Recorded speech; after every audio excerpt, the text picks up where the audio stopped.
Welcome back for another video. I'm Ehabad, a free-to-play endgame player in Raid Shadow Legends. In this video we'll continue the Budget Faction Wars series with Dwarf Stage 21. Prior to the Brogni fusion and Melga's introduction to the game, Dwarf 21 was widely considered one of the hardest factions in the game, along with Skinwalker and Knight Revenant. At that time, the Dwarven faction mostly specialised in defensive tanky units, whilst the Stage 21 boss ignored defence. Furthermore, besides the legendary Morley, there was no other reviver. As a result, there were very few reliable strategies to 3-starring this stage at that time. Without Morley, only Rockbreaker and Tormin were viable to tank the boss. Rockbreaker has a great passive which reduces the damage he receives from consecutive hits, though it does require RNG to trigger.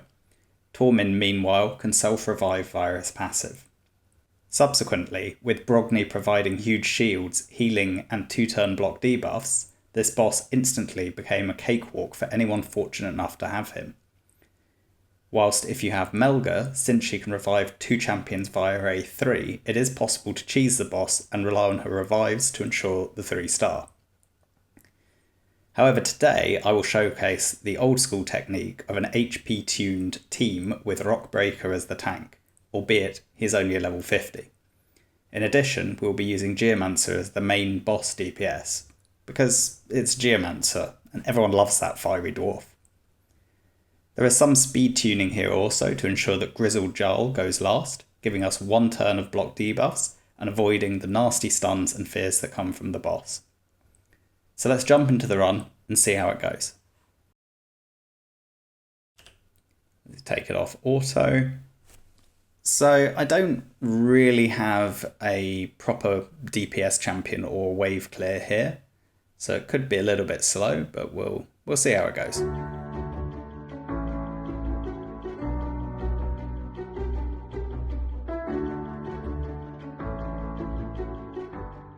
Get the provokes out from Rockbreaker, though we did end up with 1 resist.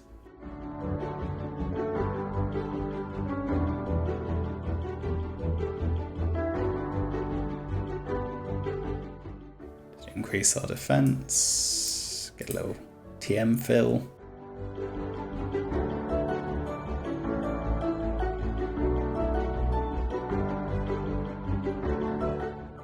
Try and drop defense on someone. And we'll get another HP burnout.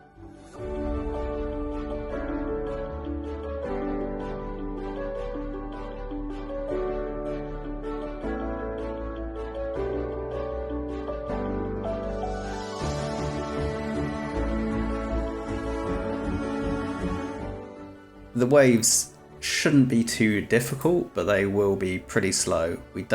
Like I said, we don't have great damage within this composition.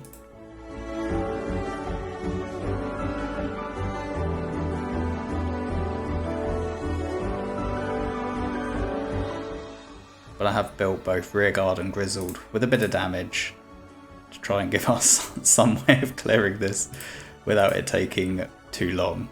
Surprised we're getting so many resists on Rockbreaker. I built him with, I think, like 220 accuracy, so he should really be perfectly fine.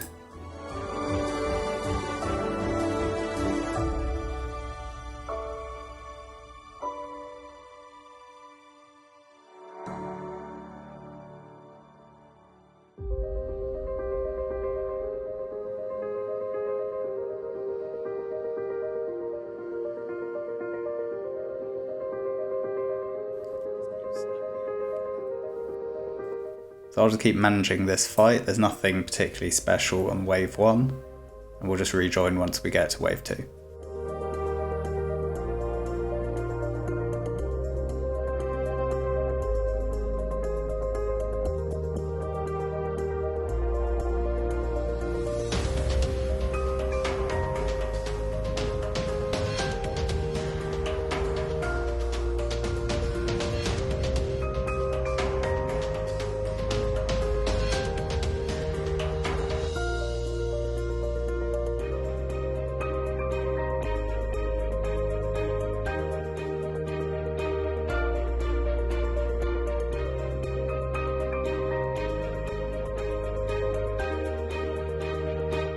Took us 3 minutes to get through the first wave. Now the most important thing here is that Man-Eater can't get his turn off, because that'll just be a massive pain for us. But between Geomancer with his TM Steel and Rockbreaker with the AoE Provoke, we should be okay. So again, I'll just manage the fight through and we'll rejoin once we're through to the boss.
There we got the block debuffs out from Grizzled before Norog took his turn, so we didn't have to take any block buffs.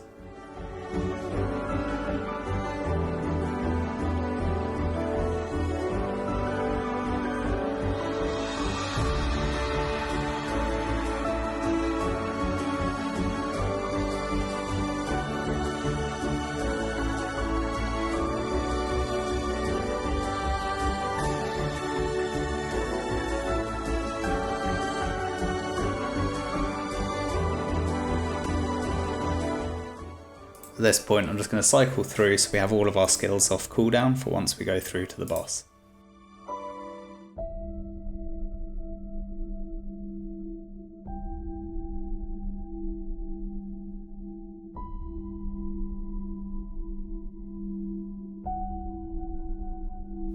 Right, now we're through.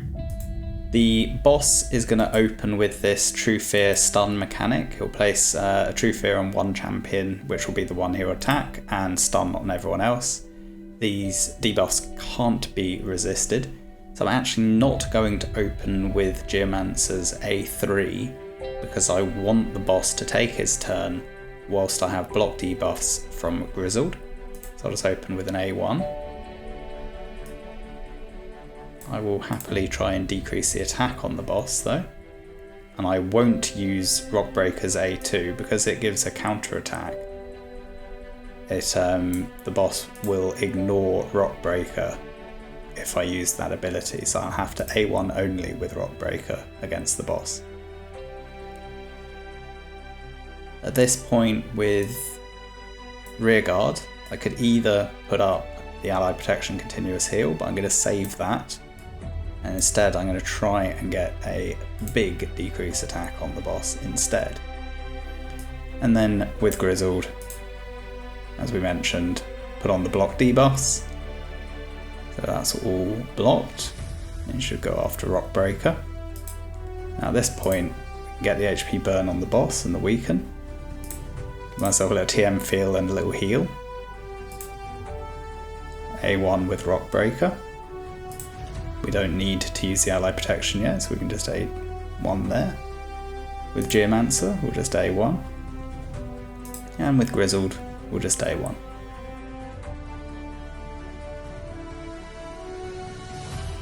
For some reason, that did actually happen. Because of the TM steal from Geomancer, he actually outran the buffs, which is not ideal.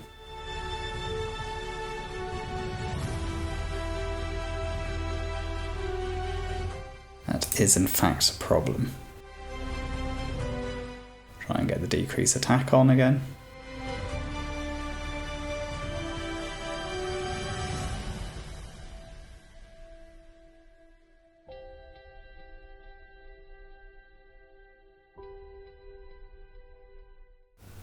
So we'll cycle back round.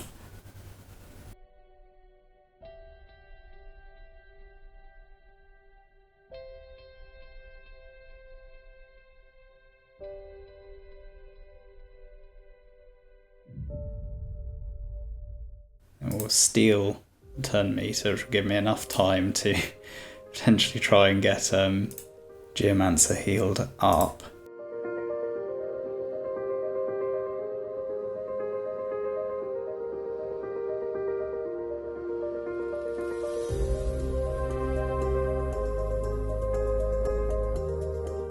In fact, we can steal the TM again, or we would have been able to.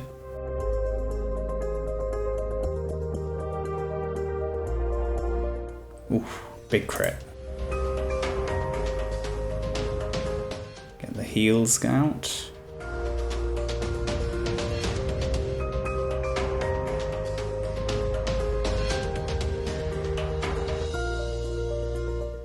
Breaker just about surviving.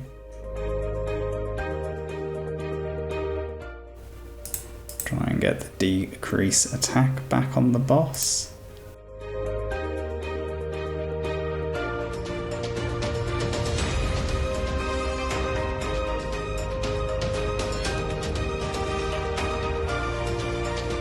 Again, Rock Breaker very close to dying here.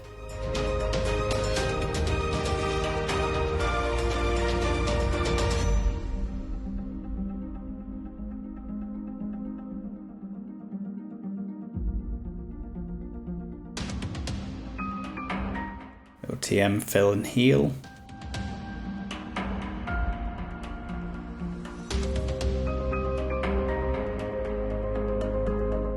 Get the ally protection and the heal back on.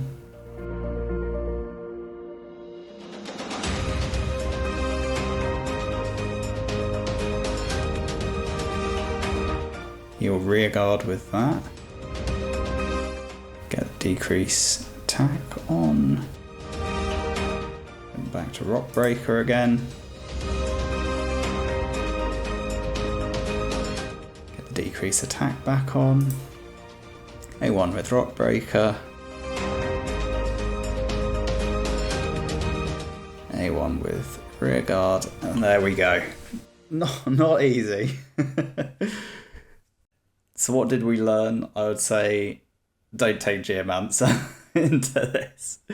The fact that he does the TM steal, outruns the buffs, that's what kind of made it a little bit messed up for us. We lost that HP, well, not the HP tune. We lost that speed tune that we had, and Geomancer ruined the buff cycling such that the boss changed attention off Rock Breaker. If that hadn't happened, it would have been a lot smoother, but it's still an RNG run. It still requires you not to have bad luck with the boss's crits, and make sure that you're not filling the TM of the boss with the damage you do too quickly, such that you're able to keep in sync and keep that block debuffs coming up each time. So typically in this kind of a setup, people will run just one damage dealer, and then the other four will be relatively support oriented, with the tank running at the lowest HP. So let's jump in and check out the champion builds that I'm using for this run. And we'll start with the man of the hour, Rock Breaker, who is in a regen set. Ideally, you could actually have him in regen and immortal if you wanted the bit of additional healing, and the extra 15% health from immortal is also very good. He's my lowest HP champion, just under 50k. I would ideally like him to be a couple of k more, and in fact the rest of the team a bit more as well. Whilst on the accuracy side, he has enough to be landing the debuffs, the provoke specifically. And in terms of the speed, I would think that actually it would be better if my champions were in a narrower band. So I think if I could have everyone within 20 speed of one another, it would be more reliable. I believe that's what I did the first time I cleared this.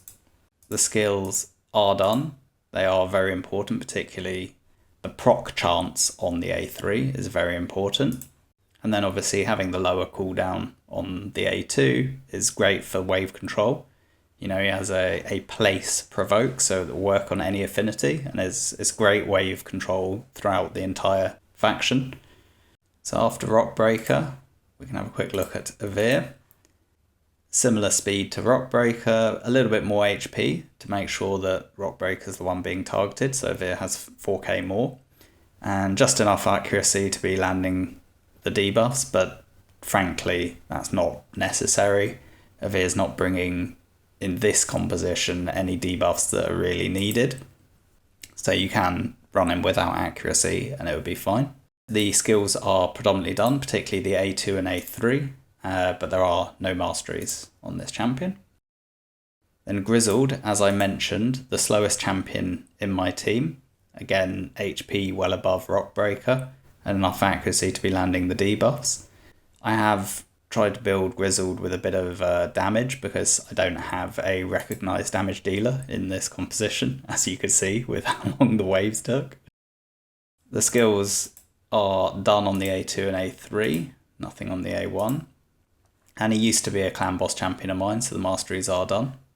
Rearguard is another champion I once used in clan boss. We again have enough accuracy to landing the debuffs, a good healthy HP pool. I've also tried to build some defense and crit into Rearguard. It is quite important with Rearguard to have a very high effective HP and a little bit of damage. So you do need a bit of defense to do damage because Rearguard is a defense-based champion. And the reason for that is the A2. So because she's running the allied protection, she will take damage, but the A2 will heal her. So if you put her in lifesteal, along with the mechanic of the A2, which also provides healing, you know, she'll have a good way of topping herself up and self-sustaining the damage she takes from the allied protection. So it's an important thing to be aware of. Otherwise, her skills are booked, and the masteries are a typical clan boss War Master mastery with retribution and deterrence. It's a build I used for a long time in a classic clan boss team before I had any man-eaters. And then lastly in this is my Hydra build for Geomancer. Like I said, I wouldn't really use this build or this champion for this. But I needed a 5th champion and I thought it would be fun to put Geomancer in there, and he almost cost me the entire run, so I don't recommend.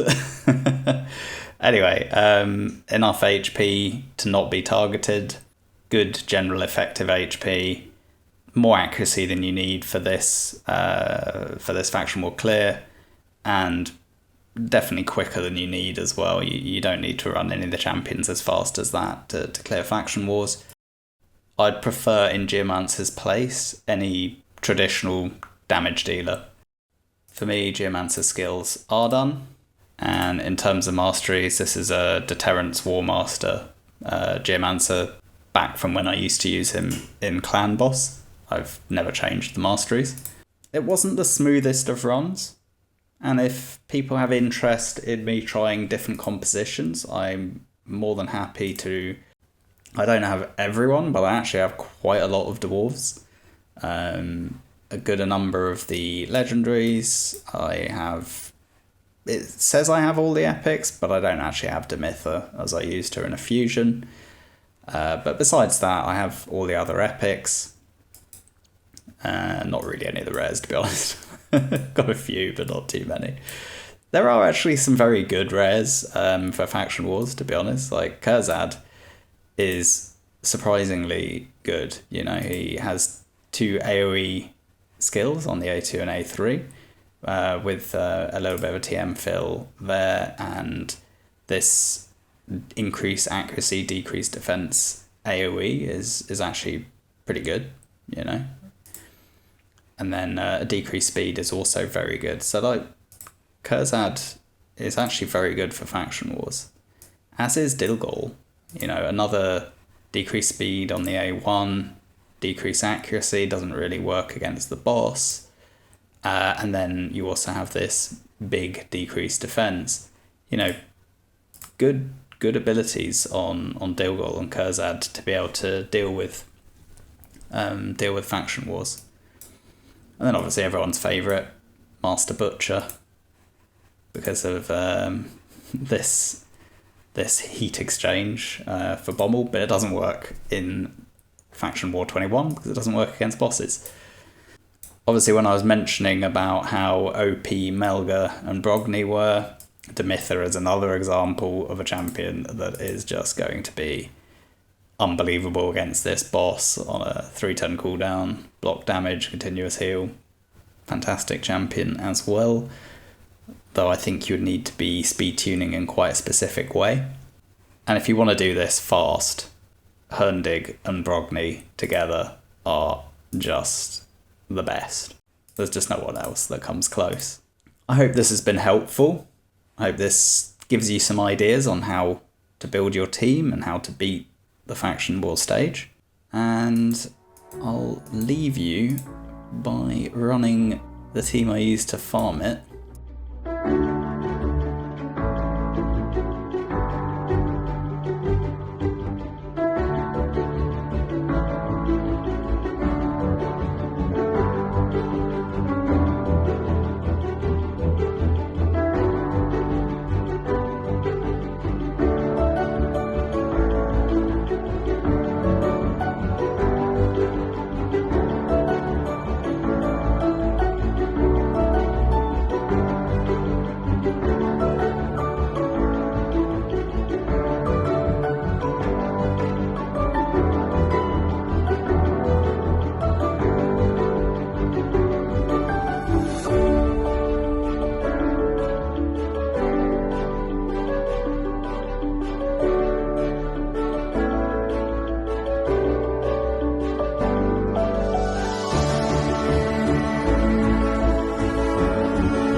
There you have it. Not the fastest clear I've done. You can see the best time is actually 1:19. Thanks for watching. See you next time.